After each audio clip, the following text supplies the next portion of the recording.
サイコパスかもしれない。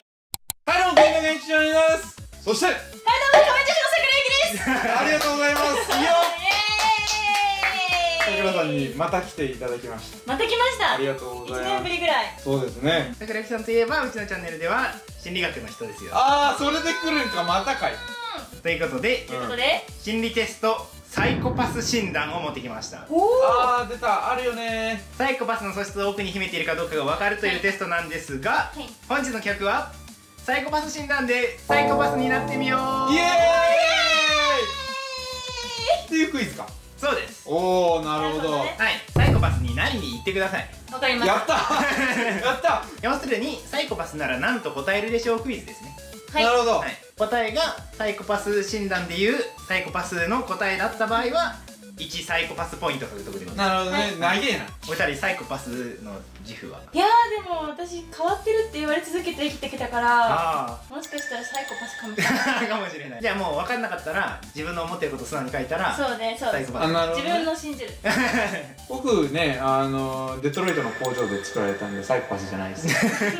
人間の心持ってないの？それではいきます。はい1問。 A さんは息子ととても仲が良く、どこに行くにも親子一緒で周りから羨ましがられていました。しかし息子が小学生になるといまだに親が送り迎えするなんてと学校でいじめられるようになりました。 A さんは数ヶ月ごとに生徒を1人ずつ殺しました。なぜでしょう？もうその時点でサイコパスやないかい。どんな理由にしてもサイコパスだと思う。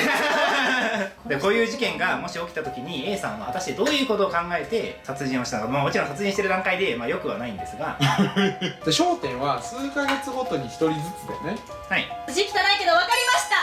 お、早っ。ちょっと待って、俺全然分かってない。いやでも本当思いつかないからちょっとボケるわ。じゃあ先伊沢さんいきましょう。はい。オープン。なんで数ヶ月に一人ずつ殺していったんでしょうか。 MP の回復を待っていた。めっちゃマジの大喜利じゃん。殺した理由ではない。本当思いつかなかったんだよ。殺した理由はなんであれ、数ヶ月に一度の理由ね。そうです。ちょっと本当にわからない。いやー、初めて大喜利をしてしまった。はい、では自信ありげなはい。桜井さん回答オープン。はい。数ヶ月に一度事件を起こすことで集団下校をするから、親が迎えに来るの。怖いから。だからみんな親と一緒に送り迎えっていうか帰るから正当化してあげた。正解。怖っ。怖え。私のサイコパスが目覚めた。これリアルに怖え。サイコパスかもしれない。何がヒントで分かったの？犯人がどうしてそうしたのか考えてくださいって。もう今の論理的じゃなさそう。このワードが出てくると、ああなるほどってなるけど、このワードが出てこねえよ。何も殺さなくてもよかったのにね。それならなんか万引きとかでも、万引きじゃないか。まあでも治安悪いだけでも本当はいいんですけど、脅迫文とかでもね。そうですよね。全然良いはずだけど。これもう一発目でなんか勝負ついたかるよ。ほんまに。桜木さん1サイコパスポイント獲得です。第2問。はい。ある男の子はサンタさんからサッカーボールと自転車をもらいましたが喜びませんでした。なぜでしょう？それだけ問題文。はい。まあ普通の人だったら、サッカーボールもう持ってたんじゃないですかとかそういうふうに答えると思うんですが、サイコパスはなんて答えるかということですね。なるほどね。私分かっちゃった。なんで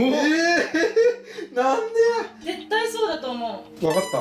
分かった？それではまずは伊沢さんからいきましょう。はい。サンタさん、つまりお父さんは貧しかった。そして少年はそれを知っているのだ。つまり父が盗みを働いたのだ。ああ、悲しきは人生か。悲しい。悲しいけどそれサイコパスではないでしょ。あ、そう。悲しいだけでしょ。これ合ってると思う。悲しい。桜井さんの答じゃあえ見よう。答えオープン。足が不自由だから。正解です。ああサッカーと自転車の共通項ってやっぱ足で蹴って漕ぐから、自分が使えないとまあ喜ばないよね。満点ではないですが、待ってじゃないんだ。まあ 0.9 サイコパスポイントぐらいですね。正解は正解はその男の子は足がないんじゃないない。まあまあ確かにサイコパスっぽい回答ではある。ちょっと今怖ってなったもん。確かに福谷さん怖いなと思って。ですか。僕じゃないですよ。長い付き合いだったけどやっぱちょっと怖い。いやいや違うから違うかサイコパスなんじゃないかな。ら。じゃあ最終問題です。はい。でん。まあこの問題難しいんで、一発で正解したら2サイコパスポイントあげます。お、やった。じゃあこれは2対 1.9 で勝てる。問題。はい。あなたは連続殺人犯で自分の殺人テクニックに自信を持っています。そんなことないですよ。違う違うから福田さん自信満々だな。ちょっと立ち入っちゃいけないとこだった。違います。5人目のターゲットの家は足の踏み場もないほど散らかっていました。あなたはその人物を殺した後、部屋の中をきれいに片付け始めました。なぜでしょう。俺これ家汚いから分かるよ。結構難しいというか、かなりのサイコパスですね。かなりのサイコパス。普通の人はこんな思考はしてない。珍しく伊沢さんが自信ありですね。まあ福田さんの話だと思うと一言じゃないしね。違うから。わかりました。でもこれは自信はない。では桜木さん、回答オープン。殺人の余韻に浸るために居心地の良い空間を作った。これ本当になんか実際事件でサイコパスの人って犯行後にくつろぐみたいな、その場で。ああ、一服するみたいなのありましたそうよね。みたいな話を聞いたことがあったから、一仕事終わったふーってなって居心地よくするかなと思った時にもう綺麗にしたくなっちゃった。なるほどなるほど。ということで伊沢さんオープン。俺合ってると思うんだよこれ。はい、自分がいた証拠が残ってしまったか、お部屋だとわからないか。2人とも違います。違うんかい、違うんかい。俺絶対合ってると思ったわい。伊沢さんの方が圧倒的に凡人寄りです。だからそれはもう普通だから。桜木さんの方がもうかなり近いです。部分点上げてもいいぐらい。俺めちゃくちゃ自信あったはいはい、どうぞ。せっかく素晴らしい作品を4つ作り上げてきて、この最後の1つ集大成だけどこんな汚い部屋で作品を置くなんてもったいない。正解です。つまり文章化すると記念すべき5人目の犠牲者に散らかった部屋はふさわしくない。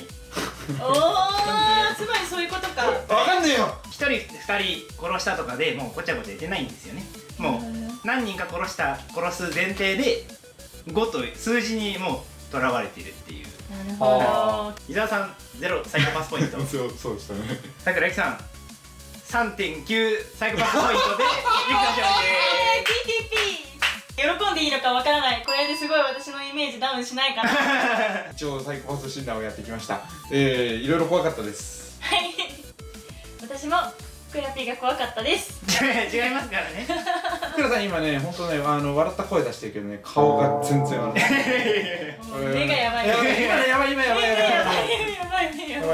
カバン触るな。カバン何かを取り出すな。今日の一問はこちら。動画見てくれてありがとうございます。チャンネル登録、高評価もよろしくお願いします。概要欄に Twitter などもあるのでフォローしてください。それではまた次の動画を見てくださいね。